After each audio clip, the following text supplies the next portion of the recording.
గురించి అని కాదు, బ్యాడ్మింటన్ కానీ రేపు ఏ స్పోర్ట్స్ విషయంలో అయినా కానీ మనం ముందు పడడం చేద్దాం. టెక్నాలజీ పరంగా ఇన్నోవేషన్స్, ఊర్లో నుండి ఎవరైనా ఏదైనా కొత్త ఏదైనా ఇన్నోవేట్ చేస్తున్నారు అనే పరంగా కూడా ఇన్నోవేషన్స్ ఉన్నాయి మన దగ్గర. మన ఊర్లోకి వెళ్ళి కొన్ని పేటెంట్ రైట్స్ కూడా తెచ్చుకునే అవకాశంగా ప్రయత్నం చేయాలి.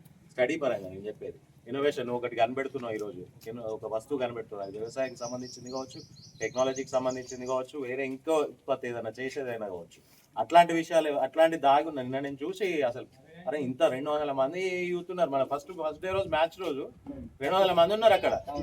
ఇంతమంది ఉన్నారా మన ఊర్లో? నేను చాలా పరిచయం అయినా యూత్ బిలో 35-40 ఆర్ సంథింగ్ అన్నారు. కన్సిడర్ చేస్తే ఇంతమంది ఆల్మోస్ట్ 200 మంది నేను మామూలుగా కౌంట్ చేసుకుంటున్నా. అక్కడ ఇక్కడ చూసుకుంటా 200 మంది వచ్చి మన మ్యాచ్కి.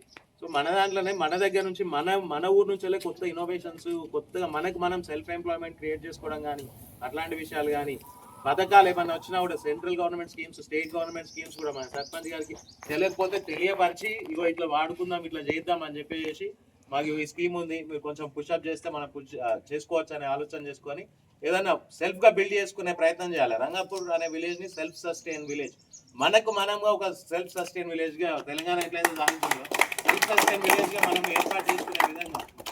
వెనకటి ఉండే చూసినావా, ఒకరికొకరు ఆధారపడి వ్యవసాయం చేసుకోవడం కానీ ఇవన్నీ ఒకరి పని ఒకరు చేసుకునేది.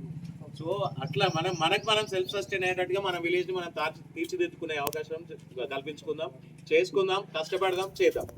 ఓకే.